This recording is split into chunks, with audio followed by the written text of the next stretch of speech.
मुस्कान ने आपसे पूछा है उसके जवाब की तारीफ करके आप मेरे सवाल से बच नहीं सकते। मैं आपके सवाल से मुझे जिस तरीके की नारेबाजी हुई है, जिस तरीके की तस्वीरें आज उत्तर प्रदेश से देखने को मिली है, वो कहीं ना कहीं दुखद है, चिंताजनक है। जी बिल्कुल दुखद और चिंताजनक इसलिए क्योंकि लोगों का जब लोकतंत्र में विश्वास उठ जाए और लोग समझे कि हम भीड़ तंत्र से हम लोकतंत्र चलाने तो नहीं चल सकता। हम सोचे कि हम बुर्का या घूंघट के आड़ में हम अपना वोट बदल सकते हैं या हम लोग जाली वोट डाल सकते हैं, तो वो नहीं चल सकता। वो मामला जब भी होगा रुकेगा। और फिर आप इलेक्शन कमीशन को चैलेंज करें, मतलब इलेक्शन कमीशन के प्रोसीजर को भी चैलेंज करें, ये भी ठीक नहीं। एक नॉर्मल प्रोसीजर है। पड़ेगा अगर एक particular community RP Singh ji कैमरे के सामने आती है और कहती है कि ये देश संविधान से चलेगा, वो वोटर आईडी कार्ड लिए हुए खड़े हुए हैं और वो ये कह रहे हैं कि देखिए ये पुलिस वाला हमें रोक रहा है, तो फिर सवाल तो इलेक्शन कमीशन से भी पूछा जरूर जाएगा। शोभना जी, आपने मेरी बात शायद शुरू में ध्यान से सुनी नहीं। मैंने कहा वो बुर्का हो या घूंघट हो, दोनों। मैंने नहीं कहा सिर्फ बुर्का हो, मैंने शायद दोनों यूज किए। और इलेक्शन कमीशन की ड्यूटी है कि वोट डालने जाए, जो जिसके पास प्रॉपर वोटर कार्ड हो या कोई पहचान पत्र जो प्रिस्क्राइब्ड है, आधार कार्ड भी, राशन कार्ड भी, पासपोर्ट जो प्रिस्क्राइब्ड है, वो उसके पास कोई पहचान पत्र हो तो वही वोट डाल सकता है। और हाँ, पुलिस की भी ड्यूटी है कि वह बाहर लॉ एंड ऑर्डर ठीक रहे, बाहर पत्थरबाजी ना हो, इसकी भी चिंता करना पुलिस का काम है। वहां पर मस्जिदों से या बाकी जगहों से, मदरसों से कोई गड़बड़ ना हो, इसकी एक सेकंड दे दीजिए अपने प्लीज। तो वो भी चिंता करना पुलिस का काम है। और ये कहना कि पुलिस कौन होती है चेक करने के लिए, पुलिस का अधिकार है ये चेक करने के लिए कि हाँ भाई वोटर ही जा रहा, कोई और तो नहीं जा रहा, वोट डालने के लिए वोटर ही जा रहा, कोई और तो नहीं जा रहा, कोई और शरारती एलिमेंट तो नहीं जा रहा। वो उसका पूरा प्रोटोकॉल है और ये कोई नया नहीं है। और चुनाव के दौरान में सारे अख्तियार इलेक्शन कमीशन के होते हैं, सरकार के नहीं होते। ठीक है, इस पर आएंगे आरपी सिंह साहब, इसे कंटिन्यू रखेंगे। लेकिन अब महाराष्ट्र की भी बात कर लेते हैं। उत्तर प्रदेश का सवाल हमने आपसे पूछ लिया। महाराष्ट्र के सियासी मैदान में सियासी बयानों के तीर भी खूब चले हैं। उत्तर प्रदेश के सीएम योगी आदित्यनाथ के पहनावे को लेकर भी योगी आदित्यनाथ और कांग्रेस अध्यक्ष मल्लिकार्जुन खड़गे के बीच वार पलटवार बहुत ज्यादा हुए। योगी आदित्यनाथ वो तो ऊपर से साधुओं का वेश पहनते हैं। अरे मुख में राम और बगल में छुरी कितने दिन चलाएंगे?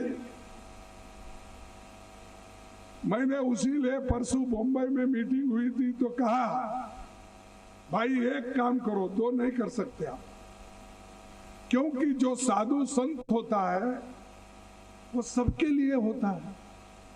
बाटो काटो में क्यों जा रहे हैं? खड़गे जी, मेरे ऊपर गुस्सा मत करिए, मैं तो आपकी उम्र का सम्मान करता हूं।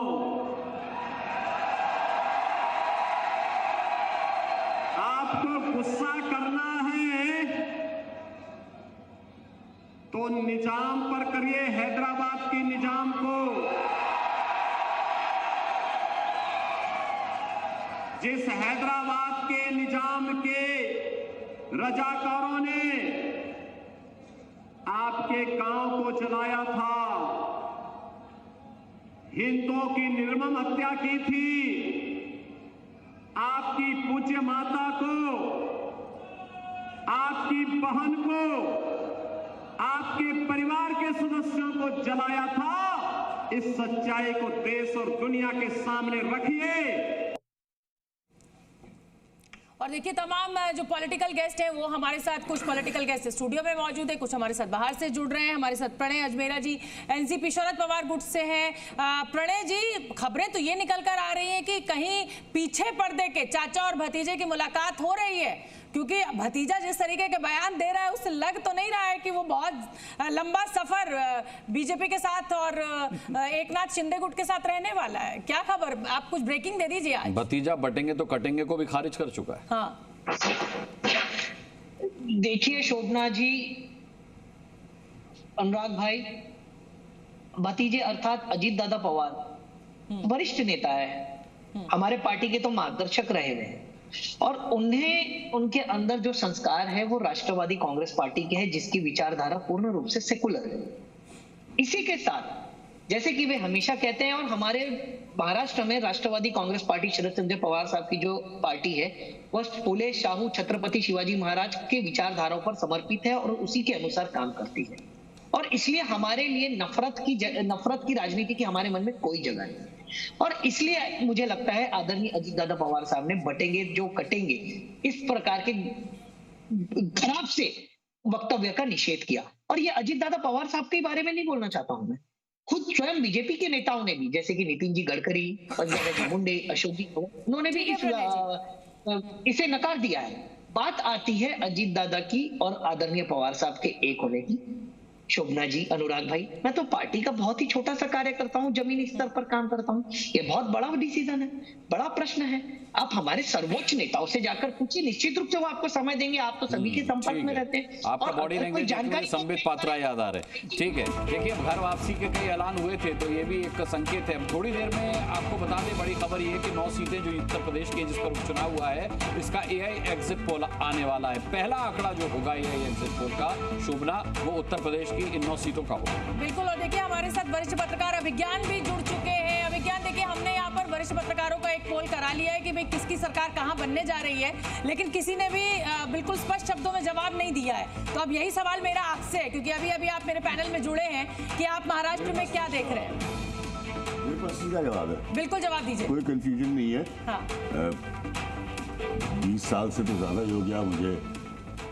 2003 में मैं मुंबई शिफ्ट हुआ था, तब से महाराष्ट्र की राजनीति देख रहा हूँ। तो मेरे लिए बिल्कुल क्लियर है, सरकार जिसकी भी बने वो होगी शरद पवार की। ये बहुत क्लियरली होगी। दोनों लड्डू इस हाथ है, एक तरफ अजीत पवार नौटंकी कर रहा है, एक तरफ शरद पवार तो पुराने नौटंकीबाज है।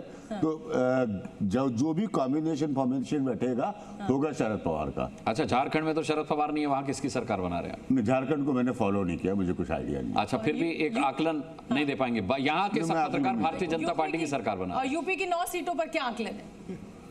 यूपी की 9 सीटों पर मेरे ख्याल में बीजेपी जो है वो कोशिश करेगी, जिस तरह के उसको मार पड़ी है उत्तर प्रदेश के लोकसभा इलेक्शंस में, तो जरूर बीजेपी की कोशिश रहेगी बाउंस बैक करने की। क्रूशियल है, इंडिकेशन के हिसाब से ये 9 सीटें। चलिए, अब मुझे लगता है कि स्टूडियो में जो हमारे साथ गेस्ट हैं अनुराग, उनका रुख करना चाहिए। नोमानी साहब हमारे साथ हैं। नोमानी साहब, उत्तर प्रदेश से कुछ तस्वीरें आई, शोभना ने अभी जिक्र भी किया एक समुदाय विशेष का। मुझे ये बताइए कि सड़क पर जब हम जा रहे होते हैं, कोई पुलिस वाला रोकता है, लाइसेंस मांगता है, हम दिखा देते हैं, पॉल्यूशन सर्टिफिकेट मांगता है, हम दिखा देते हैं। उत्तर प्रदेश के चुनाव में अगर पुलिस ने पहचान पत्र मांग लिया तो बवाल किस बात का? देखिए, कोई बवाल नहीं होना चाहिए।